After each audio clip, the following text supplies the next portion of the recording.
Hey guys, my name is Lance and welcome to my channel, Work Hard to Be Lazy. So if you're into personal finance or generating wealth, you might have heard a little something called the FIRE movement. And FIRE just stands for Financial Independence, Retire Early.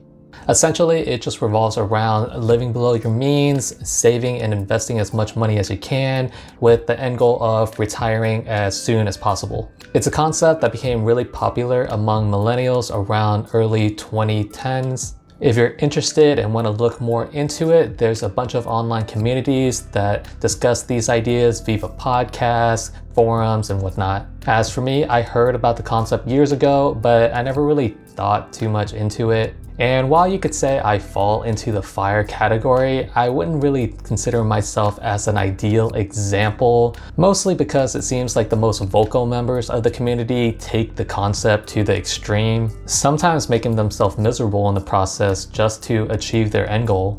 And you know, achieving your goal is significantly harder when you're not at least somewhat enjoying the process. For me, the idea of FIRE at its core is just to have the freedom to live your life.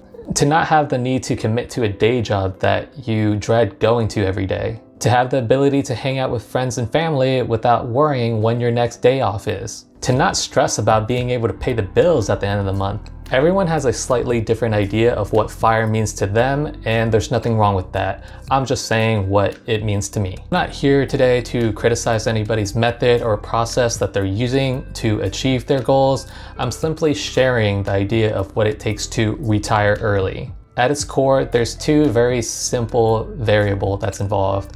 Less expenditures and more income. The majority of FIRE enthusiasts are great at saving money. Often they can save 40 to 70% of their earned income. And that's a great start, but it's just a start.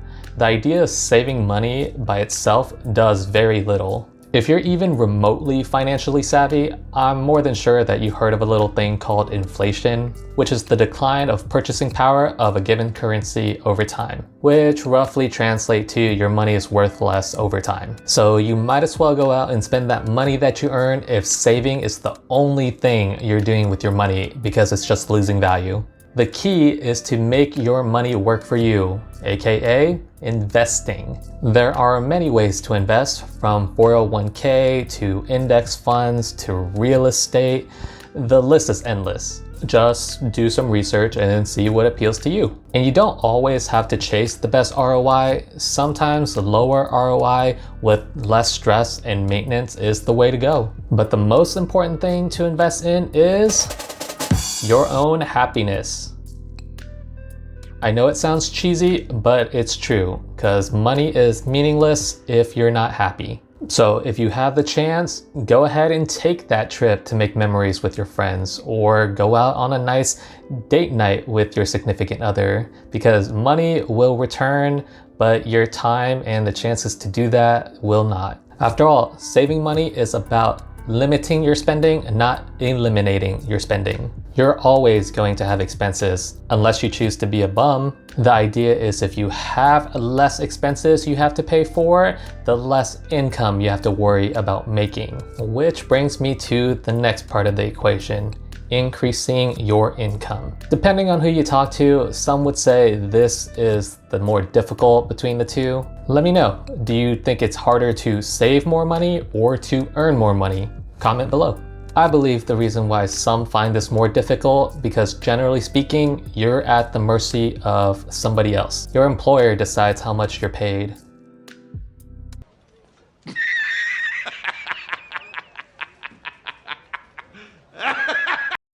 I'm sure when I brought up the idea of increasing your income, your mind immediately thought about better paying jobs. And yes, while it does help speed up the FIRE process by having a higher paying job, quick note, I have a video about getting a better paying job. I'll link it in the description below. Just like saving money, it's not going to equate to anything on its own. What you need is to increase your recurring income, also known as residual or passive income. This type of income is earned by creating or acquiring an asset that continues to pay you without the need of continuous active work being put in.